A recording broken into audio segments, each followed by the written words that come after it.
ನಮಸ್ಕಾರ, welcome back to my channel.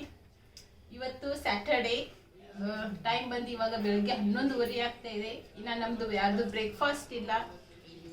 ಏನು breakfast? Masala dosa. So Saturday holidays ಇರೋದ್ರಿಂದ ಎಲ್ಲರೂ ಕೂಡ ಎದ್ದಿದ್ದು ಲೇಟ್, ಹಾಗೆ ಬ್ರೇಕ್ಫಾಸ್ಟ್ ಕೂಡ ಲೇಟ್ ಆಗ್ತಾ ಇದೆ. ಬೆಳಗ್ಗೆ ಎದ್ದು ನಾನು ಕಿಚನ್ ಐತೆಲ್ಲ ಕ್ಲೀನ್ ಮಾಡಿ ಪಾತ್ರೆ ಐತೆಲ್ಲ ವಾಶ್ ಮಾಡೋದಕ್ಕೆ ಇಷ್ಟೊತ್ತಾಯಿತು. ನೈಟ್ ನಾರ್ಮಲಿ ನಾನು ಕಿಚನ್ ಐತೆಲ್ಲ ನೈಟಲ್ಲಿ ಕ್ಲೀನ್ ಮಾಡ್ತೀನಿ, ಆದರೆ ನಿನ್ನೆ ಕ್ಲೀನ್ ಮಾಡೋದಕ್ಕೆ ಆಗಲಿಲ್ಲ. ಸೊ ಊರಿಂದ ತಮ್ಮ ಬಂದಿರೋದ್ರಿಂದ ಸೊ ಅವನ ಜೊತೆ ಮಾತಾಡ್ಕೊತ ಕೂತ್ವಿ. ಸೊ ಅದಕ್ಕೆ ಬೆಳಿಗ್ಗೆ ಎದ್ದು ಕಿಚನ್ ಎಲ್ಲ ಕ್ಲೀನ್ ಮಾಡಿ ಪಾತ್ರೆ ಎಲ್ಲ ತೊಳೆದು ಇವಾಗ ಬ್ರೇಕ್ಫಾಸ್ಟ್ ಮಾಡ್ತೀವಿ. ಸೊ ಬ್ರೇಕ್ಫಾಸ್ಟ್ ಮನೆಯಲ್ಲಿ ಮಾಡಿರಲಿಲ್ಲ, ಹೋಟೆಲಿಂದಾನೇ ತೊಗೊಂಬಂದಿದ್ದಾರೆ. ಇವತ್ತು ಶ್ರಾವಣಿದು ಹೇರ್ ಕಟ್ ಮಾಡಿಸ್ಕೊಂಡ್ಬರ್ತೀನಿ. ಅವಳಿಗೆ ಇಷ್ಟು ಲಾಂಗ್ ಹೇರ್ ಇಷ್ಟ ಇಲ್ಲ ಅಂತೆ, ಎಷ್ಟು ಚೆನ್ನಾಗಿ ಲಾಂಗ್ ಬಂದಿದೆ ಹೇರು. ಇವತ್ತು ಕಟ್ ಮಾಡಿಸ್ಕೊಂಡ್ಬರ್ತೀನಿ ಅವಳಿಗೆ. ಯಾವ ಶೇಪ್ ಬೇಕು?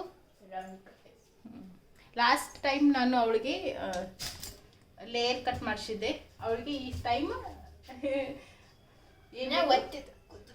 ಯಾವಾಗ ಕಟ್ಬೇಕು ಇವಾಗ?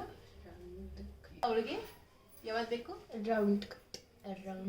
ರೌಂಡ್ ಕಟ್ಬೇಕಂತೆ.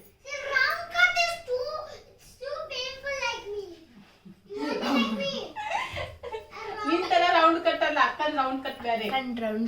ಸೊ ಮುಂಚೆಯಿಂದನೂ ಅವಳಿಗೆ ರೌಂಡ್ ಕಟ್ಟೆ ಮಾಡಿಸಿರೋದು ನಾನು. ಸೊ ಅವಳಿಗೆ ಅದೇ ಇಷ್ಟ ಆಗುತ್ತಂತೆ. ಇವಾಗ ತಿಂಡಿ ಎಲ್ಲ ತಿಂದು ಹೋಗಿ ಕಟ್ಟಿಂಗ್ ಮಾಡಿಸ್ಕೊಂಡು ಬರ್ತೀನಿ.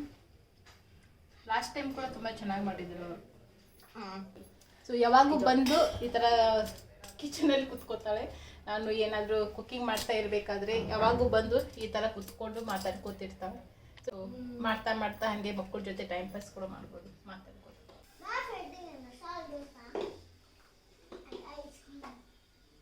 ಯಾರು ಚೆನ್ನಾಗಿ ಈಟ್ ಮಾಡ್ತಾರೆ?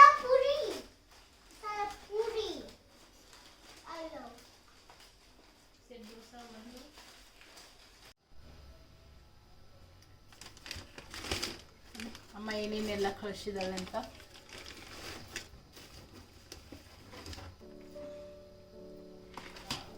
ಚೂಡ ಇದೆ, ಕಾಶಿಕಿ,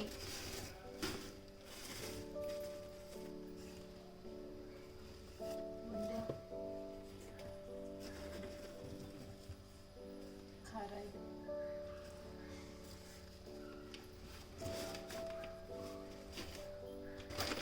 ಶಿವ,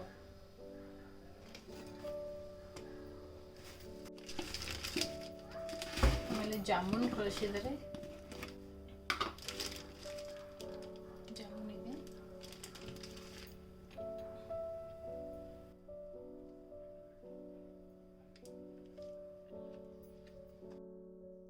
ಇವಾಗ ನಾನಿಲ್ಲಿ ವೆಜಿಟೇಬಲ್ಸ್ ಕಟ್ ಮಾಡ್ತಾ ಇದ್ದೀನಿ. ನನಗೆ ಏನೇನು ವೆಜಿಟೇಬಲ್ಸ್ ಬೇಕು ಅದೆಲ್ಲ ನಾನು ಒಂದೇ ಸತಿ ಫ್ರಿಜ್ಜಿಂದ ಹೊರಗಡೆ ತೆಗೆದು ಕ್ಲೀನ್ ಮಾಡಿ ಸ್ವಲ್ಪ ದಪ್ಪ ಸೈಜಲ್ಲಿ ಕಟ್ ಮಾಡಿ ಈ ಥರ ಕಟ್ಟಿಂಗ್ ಬೋರ್ಡ್ ಮೇಲೆ ಇಟ್ಕೋತೀನಿ. ಆಮೇಲೆ ಒಂದು ಚಾಪರಿಂದ ನಾನು ಒಂದೊಂದಾಗಿನೇ ಚಾಪ್ ಮಾಡ್ಕೋತ ಹೋಗ್ತೀನಿ. ಕಿಚನಲ್ಲಿ ಈ ಥರ ಚಾಪರ್ ಇರೋದ್ರಿಂದ ನಮ್ಮದು ಕಟ್ಟಿಂಗ್ ಕೆಲಸ ತುಂಬಾ ಈಸಿಯಾಗುತ್ತೆ. ಮತ್ತು ನಾವು ಅಡುಗೆ ಕೂಡ ಬೇಗ ಬೇಗನೆ ಮಾಡ್ಬೋದು. ಮತ್ತು ನಮ್ಮದು ಕಿಚನ್ ಕೂಡ ಅಷ್ಟು ಜಾಸ್ತಿ ಮೆಸ್ಸಿ ಆಗೋದಿಲ್ಲ. ಇವತ್ತು ಮಧ್ಯಾಹ್ನ ಊಟಕ್ಕೆ ಯಾರಿಗೂ ಅಷ್ಟು ಜಾಸ್ತಿ ಹಸಿವು ಇರಲಿಲ್ಲ, ಯಾಕಂದರೆ ಬೆಳಿಗ್ಗೆ ತಿಂಡಿ ಎಲ್ಲ ತಿಂದಿರೋದು ತುಂಬಾ ಲೇಟ್.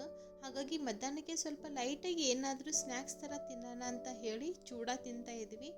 ಆ ಚೂಡನ ಹಾಗೆ ತಿನ್ನೋಕ್ಕಿಂತ ಅದಕ್ಕೆ ಸ್ವಲ್ಪ ಈ ಥರ ವೆಜಿಟೇಬಲ್ಸ್ ಇದೆಲ್ಲ ಹಾಕಿ ಬೇಳೆ ಥರ ತಿಂದರೆ ಚೆನ್ನಾಗಿರುತ್ತೆ ಅಂತ ಹೇಳಿ ನಾನಿವಾಗ ಕ್ಯಾರೆಟ್, ಕುಕುಂಬರ್, ಈರುಳ್ಳಿ, ಟೊಮೆಟೊ ಎಲ್ಲ ಸಣ್ಣದಾಗಿ ಚಾಪ್ ಮಾಡಿ ಅದನ್ನೆಲ್ಲ ಒಂದು ತಟ್ಟೆಯಲ್ಲಿ ಸೆಪ್ರೇಟಾಗಿ ಇಟ್ಟಿದ್ದೀನಿ. ಸೊ ಯಾರಿಗೆ ಯಾವುದು ಜಾಸ್ತಿ ಇಷ್ಟ ಆಗುತ್ತೋ ಅದು ಜಾಸ್ತಿ ಕ್ವಾಂಟಿಟಿಲಿ ಹಾಕ್ಕೊಂಡು ತಿಂತಾರೆ.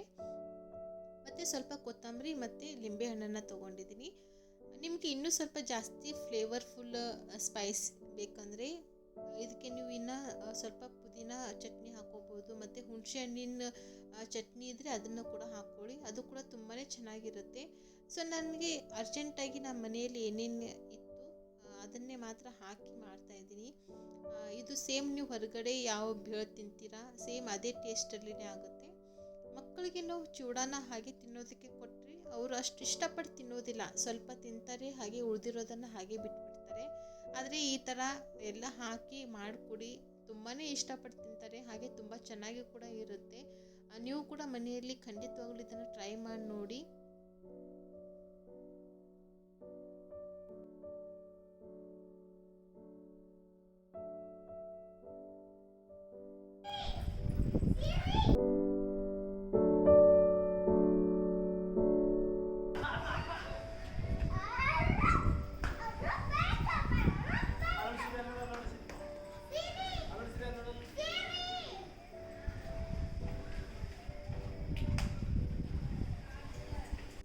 ಇವಾಗ ಟೈಮ್ ಬಂದು ಸಂಜೆ 6 ಗಂಟೆ ಆಗಿದೆ. ನಾನು ಇವಾಗ ದೀಪನ ಹಚ್ತಾ ಇದ್ದೀನಿ. ಹೊರಗಡೆ ಹಚ್ಚೋದಕ್ಕೆ ನಾನು ಈ ಥರದ ದೀಪನ ಯೂಸ್ ಮಾಡ್ತಾ ಇದ್ದೀನಿ. ಸೊ ಇಲ್ಲಿ ಬಾಕಲ್ ಮುಂದೆ 2 ಹಚ್ತೀನಿ ಮತ್ತು ಕೆಳಗಡೆ ಫ್ರಂಟ್ ಗೇಟಲ್ಲಿ 2 ಹಚ್ತೀನಿ. ಸೊ ಜೋರಾಗಿ ಗಾಳಿ ಬರೋದ್ರಿಂದ ದೀಪ ನಿಲ್ಲೋದೇ ಇಲ್ಲ, ಅವಾಗೆ ಆರು ಹೋಗುತ್ತೆ. ಸೊ ಅದಕ್ಕೆ ಈ ಥರದ ತೊಗೊಂಡು ಬಂದಿದ್ದೀನಿ. ಸೊ ಇದರಲ್ಲಿ ಹಚ್ಚಿದ್ರೆ ದೀಪ ಆರಾಮಾಗಿ ಉರಿಯುತ್ತೆ. ನನ್ನ ಮಗ ತಳಗಡೆ ನಾಯಿ ಜೊತೆ ಆಟ ಆಡ್ತಾ ಇದ್ದಾರೆ. ರೀಸೆಂಟಾಗಿ ನಮ್ಮ ಮನೆಯಲ್ಲಿ ಬಾಡಿಗೆ ಬಂದಿರೋದು ಅವ್ರದ್ದು ನಾಯಿ ಇದೆ. ಅದ್ರ ಹೆಸರು ಸಿರಿ ಅಂತ ಇಟ್ಟಿದ್ದಾರೆ. ಸೊ ಅವರು ಮನೆಯಲ್ಲಿ ಯಾರು ಇರೋದೇ ಇಲ್ಲ, ಜಾಸ್ತಿ ನಾಯಿಗೆ ಅವರು ಬಿಡೋದೇ ಇಲ್ಲ, ಇಡೀ ದಿನ ಕಟ್ಟಿನೇ ಹಾಕಿರ್ತಾರೆ. ಸೊ ಅಲ್ಲಿದಲ್ಲಿ ನನ್ನ ಮಗ ಮಾತಾಡಿಸ್ತಾ ಇದ್ದ. ಇವಾಗ ನಮ್ಮ ತಮ್ಮ ಬಂದಿದ್ದಾನೆ ಊರಿಂದ. ಸೊ ಅವನಿಗೆ ಕೂಡ ನಾಯಿ ಅಂದರೆ ತುಂಬ ಇಷ್ಟ. ಈ ಥರ ನಾಯಿ ಹಸು ತೇನ್ರೆ ಇದ್ರೆ ಸಾಕು ಅವನಿಗೆ, ಫುಲ್ ಇಡೀ ದಿನ ಅದ್ರ ಜೊತೆನೇ ಟೈಮ್ ಪಾಸ್ ಮಾಡ್ತಾನೆ ಅವನು.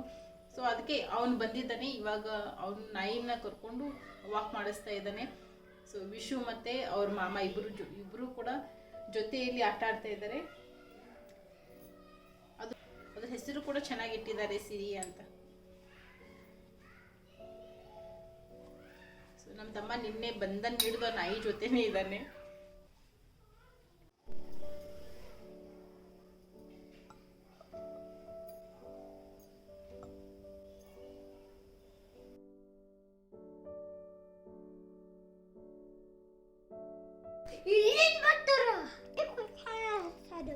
ತೊಗೊಂಡು ನಡಿ ಹಚ್ಚನ. ಫಿನಿಶ್ ಮಾಡೋದ ಇವತ್ತೆಲ್ಲ ಪಟಾಕಿಯಲ್ಲ. ಇದು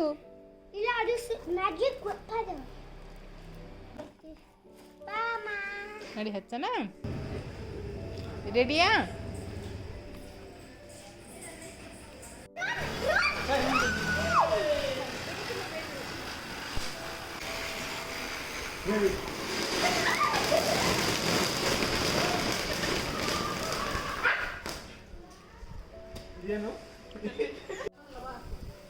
Fish, move your head.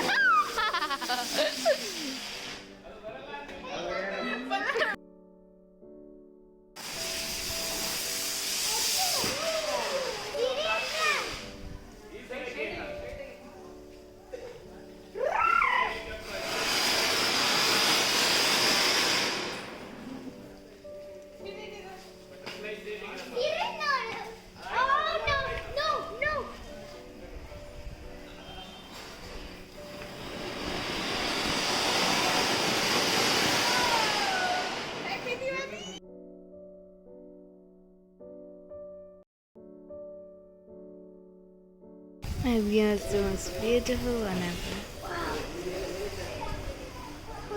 ಬಂದ್ ಮಾಡು.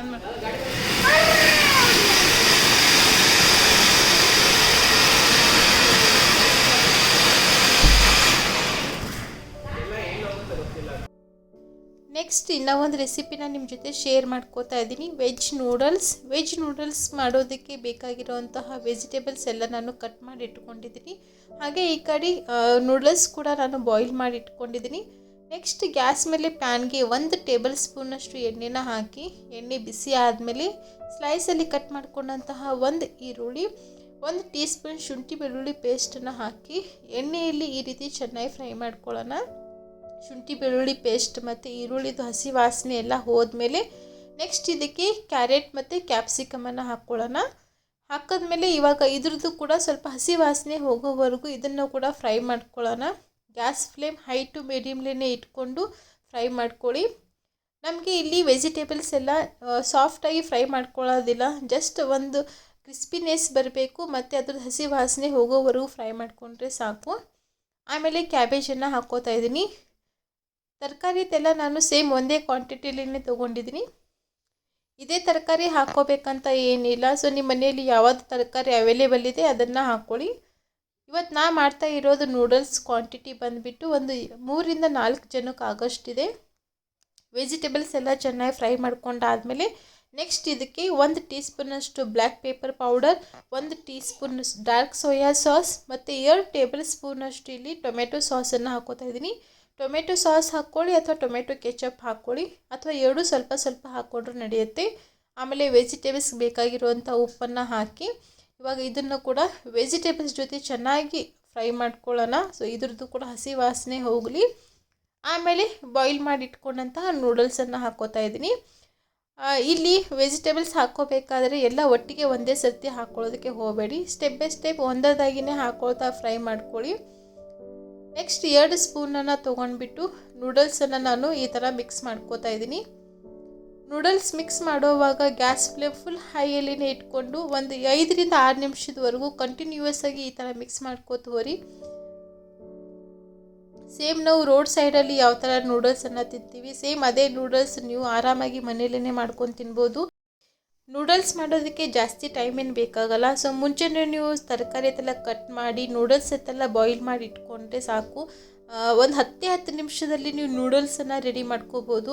ತುಂಬಾ ರುಚಿಯಾಗಿತ್ತು. ಸೊ ಮಕ್ಕಳಂತೂ ಇಂಥದ್ದು ರೆಸಿಪಿ ಎಲ್ಲ ತುಂಬಾ ಇಷ್ಟಪಟ್ಟು ತಿಂತಾರೆ. ನೀವು ಕೂಡ ಮನೆಯಲ್ಲಿ ಖಂಡಿತವಾಗ್ಲೂ ಈ ಒಂದು ರೆಸಿಪಿನ ಟ್ರೈ ಮಾಡಿ. ಆಮೇಲೆ ನಾನು ಸಂಜೆ ಸಿಂಪಲ್ಲಾಗಿ ಒಂದು ಪಲ್ಯ ಮಾಡಿದ್ದೆ ಮತ್ತು ಅದ್ರ ಜೊತೆ ಚಪಾತಿ ಕೂಡ ಮಾಡಿದೆ. ಅದ್ರದ್ದು ರೆಸಿಪಿನ ನಿಮ್ಮ ಜೊತೆ ಶೇರ್ ಮಾಡ್ಕೊಳ್ಳೋಕ್ಕಾಗಲಿಲ್ಲ. ಹಾಗೆ ಇವತ್ತಿನ ವಿಡಿಯೋ ಕೂಡ ನಾನು ಇಲ್ಲಿಗೆ ಎಂಡ್ ಮಾಡ್ತೀನಿ. ವಿಡಿಯೋ ಇಷ್ಟ ಆಗಿದ್ದರೆ ಲೈಕ್ ಮಾಡಿ. Thank you so much for watching this video.